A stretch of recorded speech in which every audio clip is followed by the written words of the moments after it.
अस्सलाम वालेकुम रहमतुल्लाहि वबरकातुहू। बच्चों, मैं हिंदी मिस आप छात्राओं का यानी 7वीं कक्षा के छात्राओं का स्वागत करती हूँ। तो बच्चों, अब तक आपकी 7वीं कक्षा के 3 पाठ पढ़ चुके हैं। आज की क्लास में पाठ 4 पढ़ेंगे, जो कि एक कविता है। बच्चों, हर एक का सपना होता है कि वो भी बड़ा हो जाए, देश की सेवा करे, अपना नाम रोशन करे, अपने माता पिता का नाम रोशन करे, खूब इनामात हासिल करे, अच्छा बड़ा कामयाब इंसान कहलाए। ये हर एक का सपना होता है। तो बच्चों, इस कविता में एक छोटा सा बच्चा फौज में भर्ती होकर देश की सेवा करने का एक सपना देख रहा है। तो बच्चों, देखिए आज की पोयम आपकी क्या है।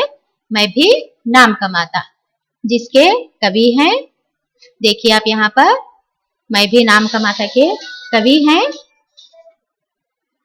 डॉक्टर दिविक रमेश। तो बच्चों, पहले पाठ का आशय क्या है देखेंगे।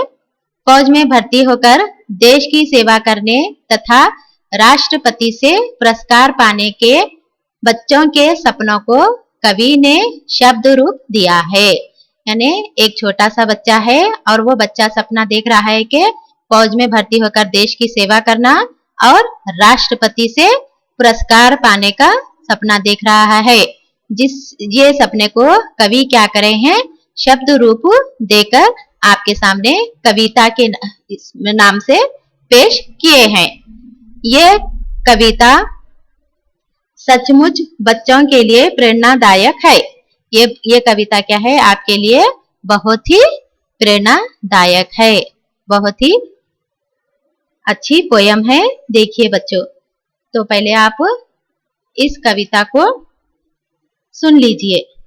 बहुत ही अच्छी पोयम है, आप भी इस कविता को अच्छे से याद करिए। ओके बच्चों, पोयम सुन लीजिए। रोज रोज सीमा की खबरें सुन सुन कर मन नन्हा मेरा मुस कर रह जाता, मुस कर रह जाता।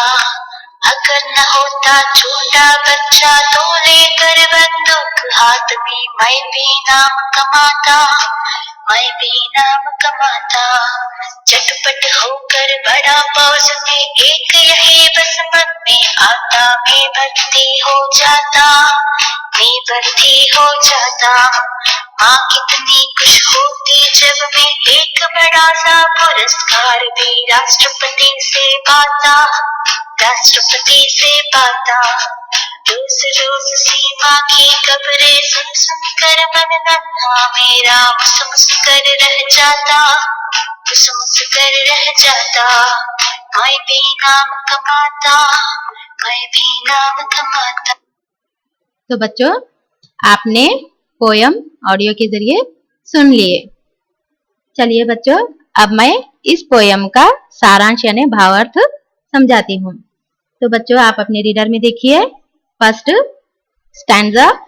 रोज रोज सीमा की खबरें सुन सुनकर मन नन्हा मेरा मुस कर रह जाता। रोज रोज यानी हर दिन, सीमा सरहद, बॉर्डर जिसको कहते हैं ना, जहां पर हिंदुस्तान पाकिस्तान की बॉर्डर आप पढ़ चुके हैं, है ना। वहां पर क्या है, सिपाही ठहरे हुए रहते हैं कि उधर के देशवासी इधर ना आए, इधर के उधर ना जाए बोल के सरहद पर ठहरे हुए रहते हैं, उसी को सीमा कहते हैं। रोज रोज सीमा की खबरें, रोज रोज सरहद की खबरें यानी समाचार सुन सुनकर बच्चे का नन्हा मन क्या कह रहा है, कैसा हो रहा है, मुस कर रह जाता है। मुस कर यानी दुखी होकर रह जाता है। सीमा की खबरें रोज रोज छोटा बच्चा सुनकर दुखी हो जाता है। क्यों दुखी हो जाता है, वो सोचता है कि अगर ना होता छोटा बच्चा तो लेकर बंदूक हाथ में मैं भी नाम कमाता।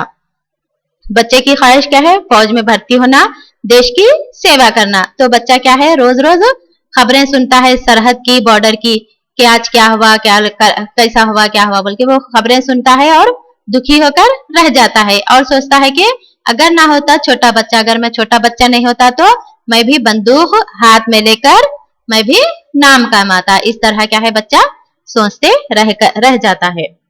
झटपट होकर बड़ा फौज में एक यही बस मन में आता, मैं भी मैं भर्ती हो जाता। झटपट यानी जल्दी, तुरंत बड़ा होकर फौज में भर्ती होना चाहता है कौन? एक छोटा सा बच्चा। बस मन में यही आता है, बार बार यही ख्याल आता है कि मैं भी भर्ती हो जाता।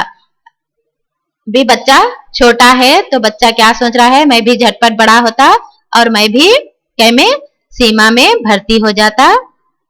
बस यही मन में मेरी ख्वाहिश है। इस तरह बच्चा थर्ड स्टैंडर्ड में कहता है। तो बच्चों लास्ट पैराग्राफ में देखिए, माँ कितनी खुश होती जब मैं एक बड़ा सा पुरस्कार भी राष्ट्रपति से पाता। आपको मालूम है ना, आप सिर्फ क्लास में आपकी बुक में अगर एक गुड, वेरी गुड आप अपनी माँ को ले जाके बताए तो माँ कितनी खुश होती, कितनी दुआएं देती ना। तो बच्चा भी वही मन ही मन में सोच रहा है कि जब मैं सीमा की तो वो खबरें सुन ही रहा है रोज रोज और दुखी भी हो रहा है कि मैं छोटा बच्चा हूँ। फिर कह रहा है कि अगर मैं छोटा बच्चा अगर ना होता तो मैं भी बंदूक लेके सीमा की सरहद पर ठहर जाता, वहां पर मेरा नाम खूब रोशन होता। फिर क्या सोच रहा है? झटपट बड़ा हो जाता, मैं फौज में भर्ती होता। यही मेरे मन में बार बार ख्याल आता है। और फिर सोच रहा है कि माँ कितनी खुश होती, यानी जब मैं सीमा की यानी सरहद पर ठहरकर जंग या देश की सेवा करता हूँ तो मेरे को इनाम मिलता है। किससे? राष्ट्रपति से। तो वो इनाम मैं ले जाके माँ को बताऊंगा तो माँ कितनी खुश हो जाती। तो बच्चा यही अपनी मन की भावना को बता रहा है। तो बच्चों आप इस कविता से क्या सीखेंगे? आपके इसमें भी जज्बा होना चाहिए देशभक्ति का, देश से प्रेम करने का। कैसा है बच्चे का सपना बच्चों? अच्छा है ना? आप भी ऐसे ही अच्छे अच्छे सपने संजो कर रखना चाहिए। तो बच्चों इस पोयम को आप अच्छे से लिखकर याद करिए। ठीक है बच्चों?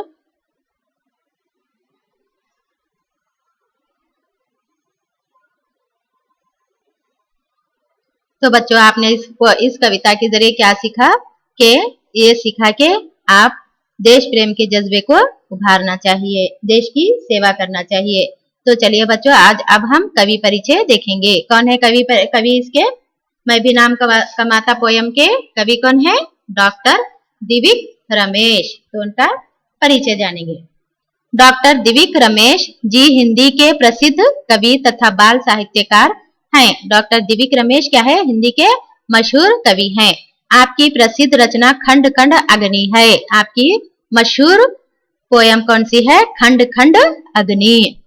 प्रस्तुत कविता आपके 101 बाल कविताएं संग्रह से ली गई है। यानी जो आपको आप कविता पढ़े ना, आप मैं भी नाम कमाता, वो कविता कहाँ से ली गई है? कविता संग्रह, जहां पर इनकी 101 बाल कविताएं हैं, वहां से इस कविता को लेके आपके लिए प्रस्तुत किया है। तो बच्चों इस कविता को आप अच्छे से पढ़िए, कवि परिचय पढ़िए, शब्दार्थ पढ़िए। नेक्स्ट क्लास में अब हम इसके क्वेश्चन आंसर कंप्लीट कर लेंगे। ओके बच्चों, अल्लाह हाफिज।